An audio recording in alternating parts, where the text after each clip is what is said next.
تو وہ کس کا مٹیریل تھا، اس کو آپ ڈیو ویٹیج دیتے ہوئے اس کو اپنی ریسرچ اسٹڈی میں آپ لکھتے ہیں کہ یہ میرا کام نہیں ہے، یہ بات اس کی ہے، فلاں نے اپنی ریسرچ اسٹڈی میں کی ہے. تو یہ جو بات آپ مینشن کرتے ہیں اکارڈنگ ٹو، اور بندے کا نام لکھ کے آگے اس کی بات مینشن کرتے ہیں، اسے کہتے ہیں سائٹیشن. تو یہ کیسے دینی ہے آپ نے، اس کا طریقہ کار بھی ہم اسی میں دیکھیں گے. تو 5th chapter is related to formulation and statement of hypothesis. Hypothesis کہتے ہیں مفروضہ بنانا. ہم ڈفرینٹ ہائیپوتھیسس بناتے ہیں ریسرچ کرتے ہوئے، اور پھر ان کے اوپر پھر ہم انالیسس کرتے ہیں. پھر وہ ہائیپوتھیسس بعد میں جا کے ایکسیپٹ ہوتا ہے یا ریجیکٹ ہوتا ہے جو ہم نے مفروضہ بنایا تھا. جو ڈیٹا ہم کلیکٹ کرتے ہیں اس کی بنیاد پر انالیسس کرتے ہوئے. تو اس میں ہم دیکھیں گے کہ ڈیفینیشن کیا ہے ہائیپوتھیسس کی، کسے کہیں گے ہم ہائیپوتھیسس، پرپس کیا ہوگا اس کو بنانے کا، اور ڈفرینٹ ٹائپس آف ہائیپوتھیسس کیا ہیں، اور ہائیپوتھیسس کو اسٹیٹ کیسے کیا جائے گا، اس کو لکھا کیسے جائے گا، اور پھر اس کو ٹیسٹ کیسے کیا جائے گا ہائیپوتھیسس کو. تو یہ ہائیپوتھیسس یا مفروضہ بنانے کے حوالے سے چیپٹر نمبر 5 ہے، اس کو ہم ڈیٹیل میں ڈسکس کریں گے. Then comes chapter number 6 which is related to selection of sample. It's also very important. آپ جب بھی کوئی ریسرچ کرتے ہیں تو اس میں آپ کسی ایک خاص پاپولیشن سے ڈیل کر رہے ہوتے ہیں، اور وہ پاپولیشن جو ہوتی ہے بعض اوقات آپ پوری پاپولیشن کو اپنی ریسرچ کا حصہ نہیں بنا پاتے because of limited resources and because of limited knowledge or because of limited expertise. So you have to select a sample from that population.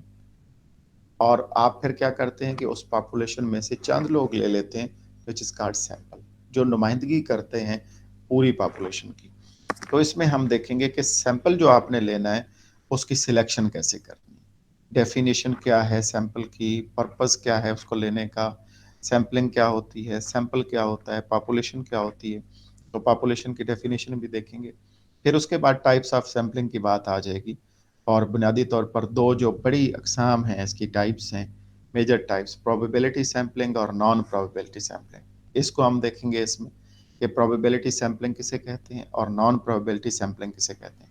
اور فردر اس کو پھر سب ڈیوائڈ کیا جاتا ہے، یعنی پروبیبلٹی سیمپلنگ کی بھی فردر سب ٹائپس ہیں اور نان پروبیبلٹی سیمپلنگ کی بھی سب ٹائپس ہیں. یہ پروبیبلٹی سیمپلنگ کی ٹائپس آپ کے سامنے نظر آ رہی ہوں گی. رینڈم سیمپلنگ ہے، اسٹریٹیفائڈ سیمپلنگ ہے، کلسٹر سیمپلنگ ہے، سسٹمیٹک سیمپلنگ ہے، اور ڈبل سیمپلنگ ہے. ان سب کو ہم انشاءاللہ ڈیٹیل سے ڈسکس کریں گے. اور اس کے بعد آ جائے گا نان پروبیبلٹی سیمپلنگ.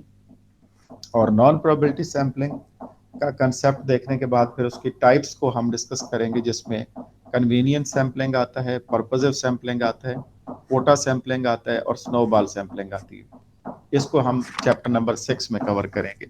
اور اس کے بعد آئے گا chapter number 7 which is related to types of instruments. یعنی آپ جو ریسرچ کر رہے ہوتے ہیں اس میں آپ ڈفرینٹ ٹولس یوز کرتے ہیں ڈیٹا کلیکشن کے لیے، آپ ڈفرینٹ انسٹرومنٹس یوز کرتے ہیں ڈیٹا کلیکشن کے لیے. تو وہ انسٹرومنٹس کون کون سے ہو سکتے ہیں، جس میں ایک ٹیسٹ ہوگا، جس میں کوشچنر ہے، جس میں انٹرویو ہے، جس میں آبزرویشن ہے، جس میں ریٹنگ سکیل اور دوسرے انسٹرومنٹس ہیں.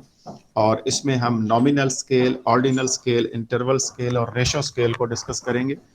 اور پھر اس کے ساتھ ساتھ ہم دیکھیں گے کہ کرائٹیریا کیا ہے سلیکشن آف انسٹرومنٹس کا.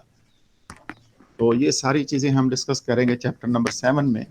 اور ٹیسٹ جو ہے وہ ڈفرینٹ ٹولز یوز ہوتے ہیں. آپ کوئی بھی کام کرتے ہیں تو اس کام کو کرنے کے لیے ظاہر ہے آپ کو کسی ٹول کی ضرورت ہوتی ہے، آپ کو کسی انسٹرومنٹ کی ضرورت ہوتی ہے. اس انسٹرومنٹ کے بغیر آپ کام نہیں کر سکتے. Similarly, when you are conducting your research, so it means it's very important to have some instruments and tools for completing that process of research. تو اس میں آپ ڈفرینٹ انسٹرومنٹس کو یوز کریں گے. جیسے کہیں پہ آپ ٹیسٹ لیں گے، کہیں پہ آپ سوال نامہ دیں گے، کوشچنر جسے کہا جاتا ہے، کہیں آپ انٹرویو لے رہے ہوں گے، کہیں آپ مشاہدہ کر رہے ہوں گے، آبزرویشن کے ذریعے معلومات لے رہے ہوں گے، کہیں آپ ریٹنگ سکیلز بنا رہے ہوں گے. تو اس میں نامینل، آرڈینل، انٹرول اور ریشو سکیل کیا ہوتا ہے اس کے بارے میں ہم ڈسکس کریں گے. اور پھر اس میں دیکھیں گے کہ یہ جو ڈفرینٹ انسٹرومنٹس ہیں جو آپ نے سلیکٹ کرنے ہیں، اس کا کرائٹیریا کیا ہوگا سلیکشن کا، یعنی کون سا بیسٹ سوٹیبل انسٹرومنٹ ہوگا، یہ ٹول ہوگا جو آپ کی ریسرچ اسٹڈی کے لیے بہتر ثابت ہو سکتا ہے.